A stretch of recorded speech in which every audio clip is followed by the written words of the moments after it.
Los animales y yo. Guardianes de mi alma, por María Victoria Gallardelli.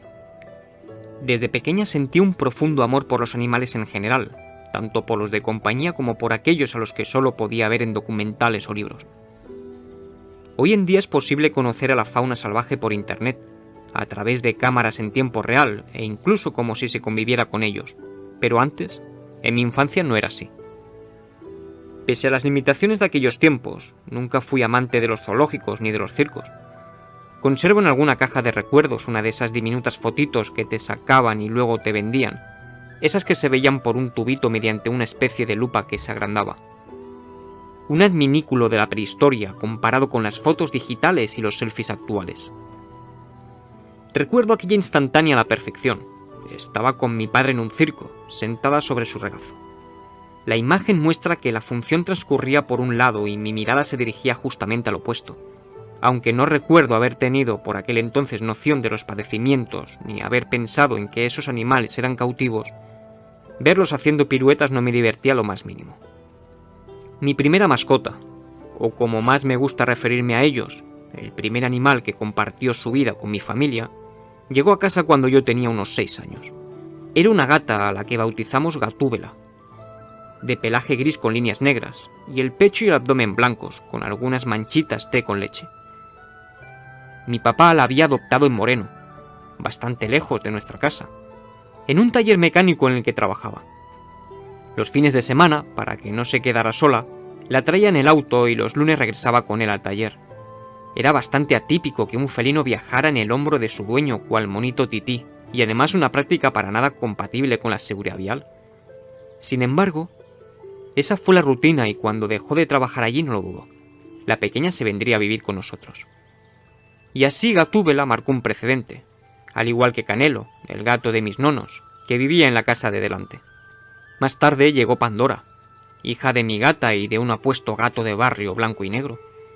Gatúbela vivió con nosotros durante casi 14 años, hasta que ya muy viejita y abatida por las dolencias crónicas, tuvimos que tomar la dolorosa decisión de dejarla partir. Después de su muerte, pasaron varios años en los que mi mamá no quiso adoptar más animales, pero secretamente yo fantaseaba con tener un perro. Nunca habíamos tenido uno y los adoraba. Esta etapa de mi vida coincidió con el fin de la escuela secundaria y con el periodo en el que debía decidir qué carrera seguir. Desde chica, todos mis caminos conducían a Roma, o más bien a la facultad de veterinaria. Sin embargo, la impresión que me generaba la sangre y el temor a las enfermedades pusieron en jaque a la que con certeza era mi verdadera vocación, reorientando mi rumbo hacia la carrera de psicología, en la que no duré más que un par de años.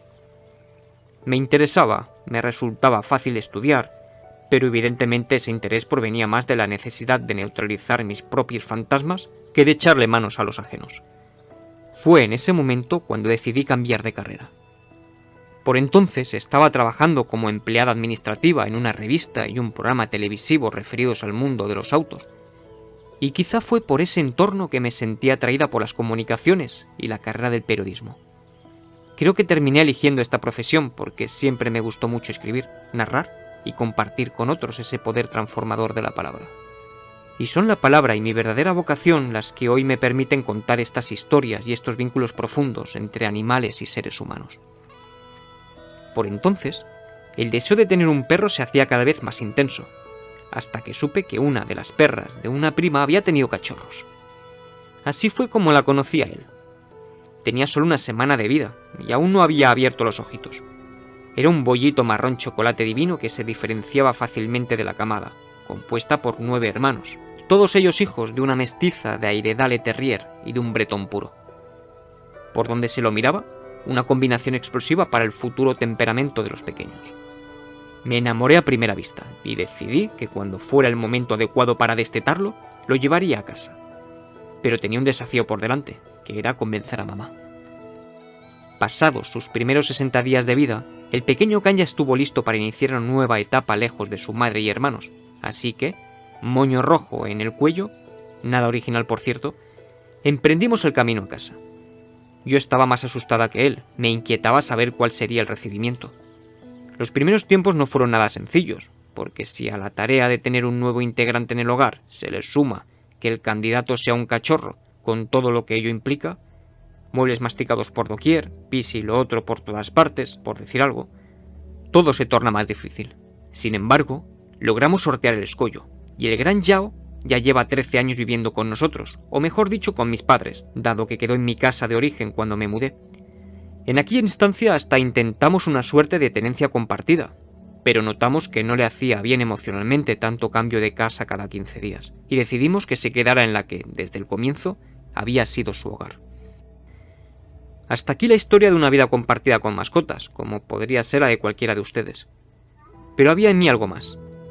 Tenía una sensibilidad especial por aquellos animales que padecían algún tipo de maltrato o abandono. No podía evitar angustiarme al cruzarme con algún perro callejero y percibir el dolor en su mirada, o al ver a cualquier animal lastimado o hambriento y sentir la necesidad de aliviar ese sufrimiento.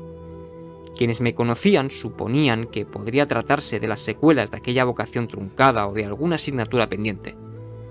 Pero tras varios años de terapia pude descubrir que tenía más que ver con mi propia imagen de vulnerabilidad que esos seres me devolvían.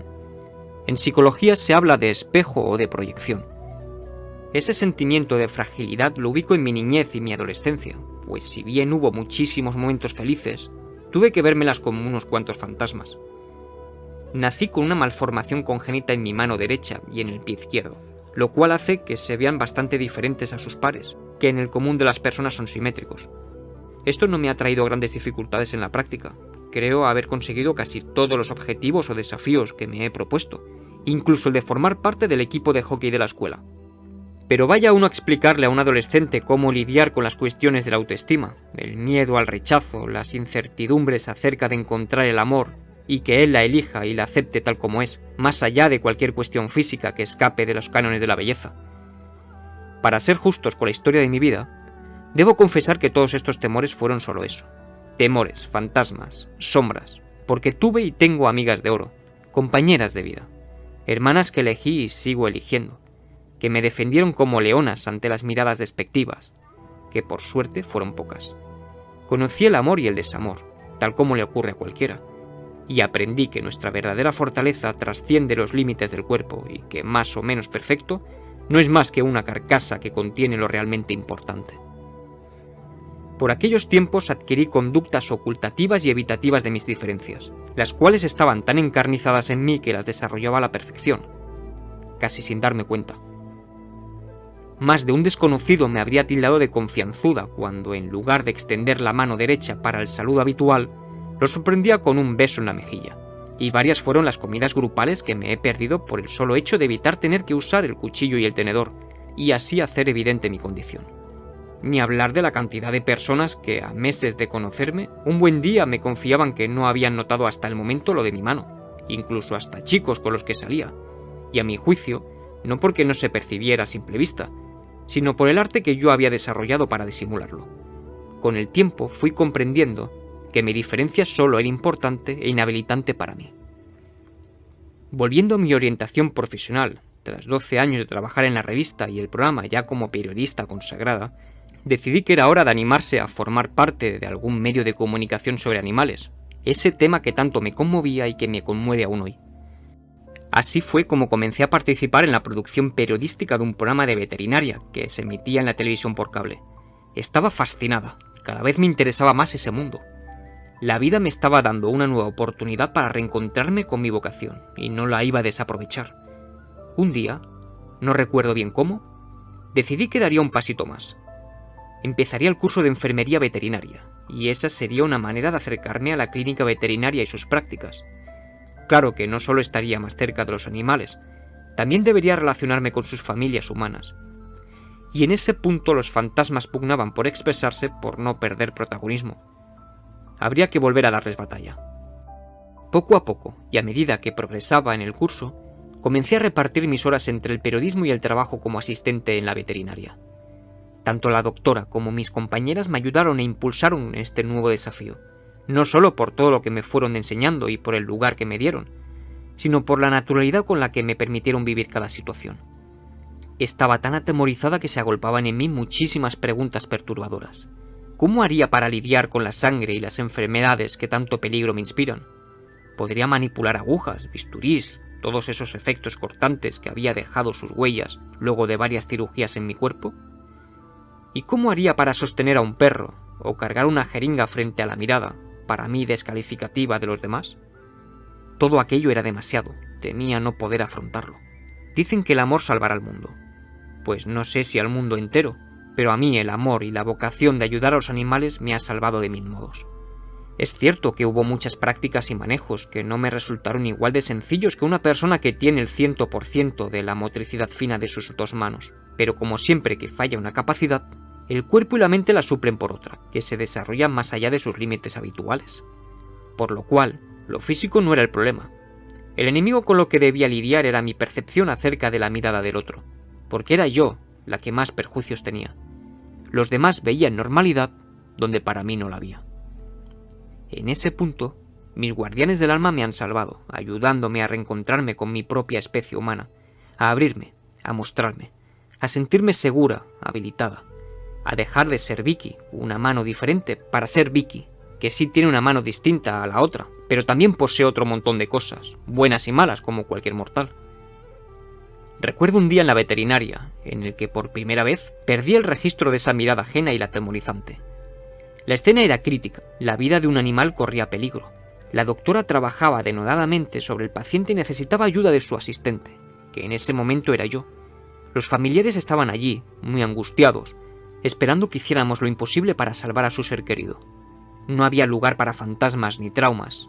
Había que reaccionar con rapidez y eficacia. En un abrir y cerrar de ojos me encontré siendo parte de aquella escena, utilizando mis 2 manos con total normalidad, exponiéndolas a la mirada de quien quisiera verlas. Lo importante estaba en otro lugar, sobre esa camilla, esperando que le salvaran la vida. Aquel animal desconocido fue uno de mis primeros guardianes, el que me empujó al vacío sin red, y el que me enseñó que no siempre en el salto hay que salir herido. Uno también puede resultar fortalecido. Desde aquel momento algo cambió en mí. Comencé a sentirme más segura, a aceptarme con mis capacidades más desarrolladas y también con las menos. Poco a poco esto fue haciéndome ver que la mirada ajena no era tan dañina como yo fantaseaba y que en muchas ocasiones ni siquiera existía.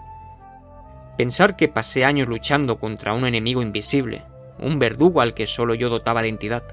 Los animales me ayudaron a conseguirlo, me permitieron reconciliarme con mis congéneres. Me mostraron el camino a seguir.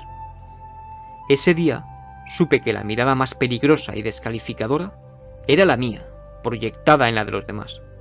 El verdadero logro fue conseguir correrla de ese lugar donde no era útil para nada ni para nadie, para por fin depositarla en algo que verdaderamente me apasionaba, me movilizaba, algo mucho más importante que una mano, seres que necesitaban ayuda. Descubrí que había muchas cosas que hacer allí fuera, utilizando mis 2 manos como pudiera, sorteando obstáculos algunas veces, cosas más importantes que esconder una de ellas en el bolsillo. Si es cierto que todo pasa por algo, que hay una misión para cada uno y que el verdadero reto está en descubrirla, agradezco haber venido al mundo tal y cual vine, porque gracias a eso conocí mi misión. Cuando descubrimos lo que nos moviliza, tenemos tanto para dar que no hacerlo es desaprovechar la vida. Hoy sé que mi misión es velar por el bienestar de esos seres que tanto me han dado, esos que me han salvado de 1000 modos, y que se han convertido en los verdaderos guardianes de mi alma. Oración por los animales.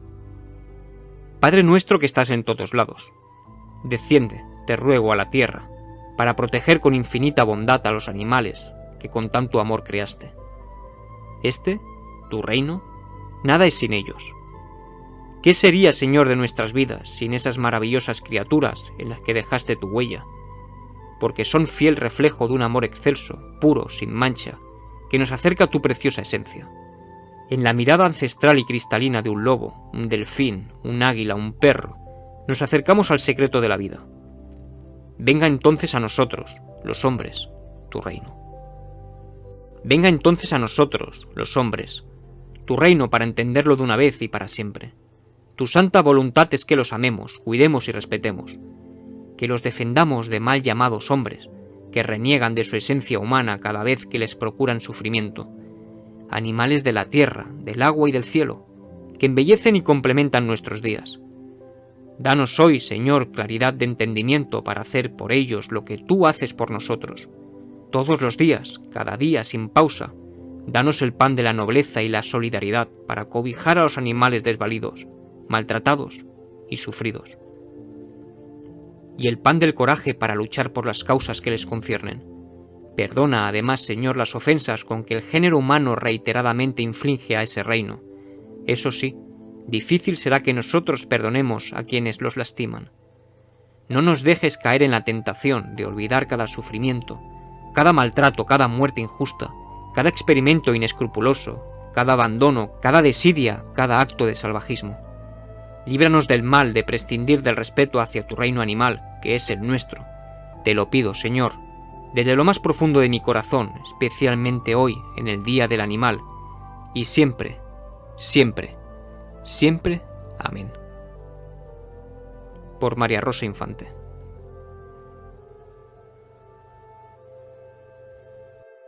Bueno, y ahora llega el momento. Si te ha gustado el vídeo, si crees que ha sido interesante y te gustaría que compartiera más vídeos de historias de animales, por favor, dale al like y suscríbete. Saludos.